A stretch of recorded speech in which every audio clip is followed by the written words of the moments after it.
नमस्कार, मैं हूं doctor Malti Bhujwani, obstetrician and gynaecologist and IVF expert, director Malti hospital एवं test tube baby centre Bhopal, practising since last 40 years. आज हम चर्चा करेंगे एक ऐसी बीमारी के बारे में जिसके बारे में बहुत कम पता है महिलाओं को, वो है एडिनोमायोसिस। एडिनोमायोसिस क्या है और उसके लक्षण क्या है, उसको हम कैसे ट्रीट कर सकते हैं, आते हैं हम उसके बारे में जानते हैं। हम सभी जानते हैं कि हमारे गर्भाशय के 3 प्रमुख लेयर्स होते हैं। सबसे जो अंदर का लेयर होता है उसे हम एंडोमेट्रियम कहते हैं और जो बीच वाला लेयर होता है उसे हम मायोमेट्रियम कहते हैं। एंडोमेट्रियम हर महीने हार्मोन्स के इफ़ेक्ट में रहता है और जैसे ही गर्भधारण नहीं होता है तो वो शेड होके या यूट्रस से अलग होके मेंस्ट्रुअल फ्लो के साथ बाहर निकल जाता है। और जो मायोमेट्रियम है, ये मसल लेयर है, ये बच्चे को एकोमोडेट करने का काम करता है और जैसे जैसे गर्भावस्था की साइज़ बढ़ता जाता है, बच्चे का साइज़ बढ़ता जाता है, तो इसका भी साइज़ अनुपात में बढ़ता जाता है। और बाहर का जो लेयर होता है इसे हम सिरोज़ा कहते हैं। कभी कभी कुछ कारणोंवश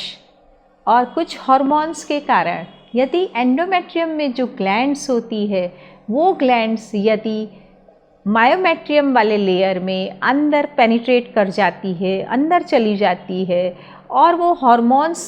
के इफ़ेक्ट के अंदर हर साइकिल के दौरान यदि उसमें रक्तस्राव होता है और इस ब्लड को बाहर आने का कोई रास्ता नहीं मिलता है, वो अंदर ट्रैप हो जाता है और उसमें छोटे छोटे ग्लैंड्स बन जाते हैं, सिस्ट बन जाते हैं और इस ब्लड के कारण वहाँ पे सूजन हो जाती है, इन्फ्लेमेशन हो जाता है और इस कारण महिला को लक्षण आना शुरू होते हैं और इस प्रोसेस को हम एडिनोमायोसिस कहते हैं। इसके कारण यूट्रस का साइज़ बढ़ने लगता है, उसमें सूजन हो जाती है जिसे हम बल्की यूट्रस कहते हैं और महिला को भी तकलीफ़ बढ़ने लगती है। हर मासिक धर्म के दौरान उसको बहुत ज़्यादा तेज़ दर्द होना, पेड़ों में दर्द होना, ज़्यादा मेंसेस का होना या मेनोरेजिया होना, कमर में दर्द होना, संभोग में दर्द होना, यूरिन करने में भी प्रॉब्लम होना और जैसे जैसे समय निकलता है उसकी ये तकलीफ़ें बढ़ती जाती है और कभी कभी खूब समय के बाद ये तकलीफ़ काफ़ी असहनीय हो जाती है। कभी एंडोमेट्रियोसिस लोकलाइज्ड होता है, वो सिर्फ यूट्रस की एक दीवार को इफ़ेक्ट देता है, कभी कभी वो जनरलाइज्ड होता है और इसके कारण महिला को कभी गर्भधारण करने में भी प्रॉब्लम आ सकती है और यदि गर्भधारण हो भी जाता है तो मिसकैरेज के चांसेस भी ज़्यादा होता है। अक्सर ये देखा गया है कि जब महिला 2 या 3 डिलीवरी के बाद जब अपने मेनोपॉज के पास में पहुंच जाती है तब ये एडिनोमायोसिस की शिकायत ज़्यादा तौर पे पाई जाती थी पहले, लेकिन अब महिलाएं अपना गर्भधारण काफ़ी लेट उम्र में करती है, उसके कारण 35 के उम्र में भी एडिनोमायोसिस की शिकायत देखी जाती है। लेकिन ख़ास बात यह है कि एडिनोमायोसिस के होते यदि महिला अपना गर्भधारण करने की प्लानिंग बनाती है तो उसको काफ़ी मुश्किलें आती है और यदि गर्भधारण हो भी जाता है तो उसको मिसकैरेज का सामना करना पड़ता है और कुछ कारणों में ज़्यादा एडिनोमायोसिस होने के कारण डॉक्टर्स आईवीएफ की सलाह देते हैं और आईवीएफ के दौरान भी इम्प्लांटेशन फेलियर होने के कारण गर्भधारण होने के चांसेस बहुत ही कम हो जाते हैं। तो कभी कभी डॉक्टर्स पहले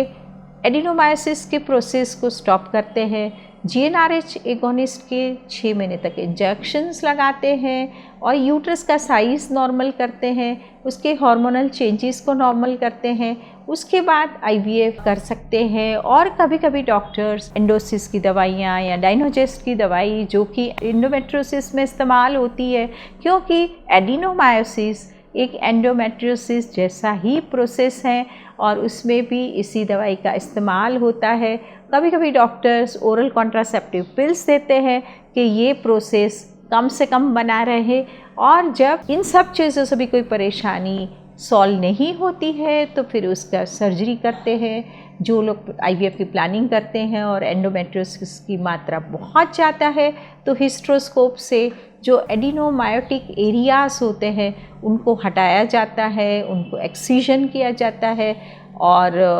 उसके बाद उनको इंजेक्शन्स और दवाई देने के बाद IVF के प्रोसेस करने की सलाह दी जाती है। और यदि आपको भी इस तरीके की कोई शिकायत है, तो यदि आपको एडेनोमायोसिस है तो आपको जल्दी से जल्दी इसका डायग्नोसिस होना बहुत ज़रूरी है। और ये डायग्नोसिस हम अल्ट्रासाउंड से कर सकते हैं, और या तो फिर कभी कभी MRI भी एक हेल्पफुल साधन बन जाता है एडेनोमायोसिस का डायग्नोसिस करने के लिए। और फिर भी आपको यदि इस तरीके की कुछ शिकायत है, एडेनोमायोसिस का डायग्नोसिस हुआ है, तो आप जल्दी से जल्दी उसका ट्रीटमेंट लें, अपना डायग्नोसिस कराएं और इस प्रोसेस को स्टॉप करने की कोशिश करें। फिर भी इसके बारे में आपके कुछ डाउट्स हैं, कमेंट्स हैं, तो मेरे कमेंट बॉक्स में डाल सकते हैं। और आप आने वाले वीडियोस के साथ ट्यून्ड अप रहें। मेरा ये वीडियो आपके दोस्तों के साथ शेयर करें। नमस्कार, धन्यवाद।